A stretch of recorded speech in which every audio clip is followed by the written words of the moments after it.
অনেক আগে থেকে ইচ্ছা ছিল বিয়ে করবেন হেলিকপ্টারে চড়ে।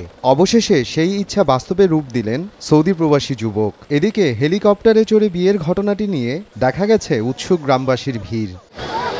স্থানীয়রা জানান, ৫ বছর ধরে সৌদি আরবের এক মসজিদে খাদেমের দায়িত্ব পালন করছেন হাফেজ মোহাম্মদ আতিক ফারাজি। সম্প্রতি একই গ্রামের হাফেজা সাবরিনা খুশবু শিমুর সাথে বিয়ে ঠিক হয় তার। নিজের বাড়ি থেকে কনের বাড়ি পর্যন্ত দূরত্ব মাত্র ১২ কিলোমিটার হলেও শখ মেটাতে হেলিকপ্টার ভাড়া করেন তিনি। হেলিকপ্টার দিয়ে বিয়ে করবো মানে সিলেট ছোটবেলা হয়তো তার ইচ্ছা আছে। ৫ বছর ধরে বিদেশ গেছে, এখন কোলে হেলিকপ্টার দিয়ে আমি বিয়েটা করবো চাই, আমার সঙ্গে আলাপ করছে। প্রত্যন্ত অঞ্চলে আর কেউ হেলিকপ্টার নিয়ে আসে না। আমার বোন জামাইয়ের ইচ্ছা ছিল ছোট থেকে যে সে হেলিকপ্টার যুগে বিবাহ করবে। ইতিপূর্বে এই গ্রামে বা আমাদের প্রত্যন্ত অঞ্চলের কোনোদিন হেলিকপ্টার বিয়ে হয় নাই, এটা আমরা খুবই আনন্দিত।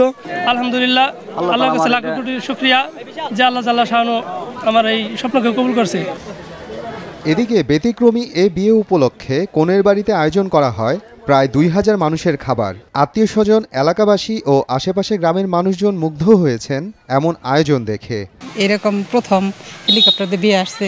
হেলিকপ্টারে বিয়ে আর আমি দেখিনি কোনোদিন, এটা জীবনে প্রথম দেখলাম। গ্রামের বিয়ে এরকম তো আর হয় না, অনেক, তাই না?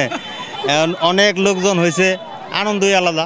আমাদের হেলিকপ্টার দিয়ে বিয়ে আইছে, আমরা জীবনে প্রথম আজকে দেখলাম। গ্রামের মানুষ সবাই দেখতে পারতেছে, এরকম বিয়ে কোনোদিন দেখে নাই।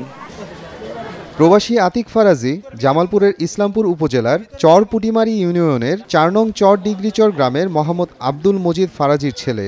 আর কনে সাবরিনা শিমু একই উপজেলার গাইবান্ধা ইউনিয়নের চন্দনপুর গ্রামের মৃত খোরশেদ আলমের মেয়ে। সময় সংবাদ, জামালপুর।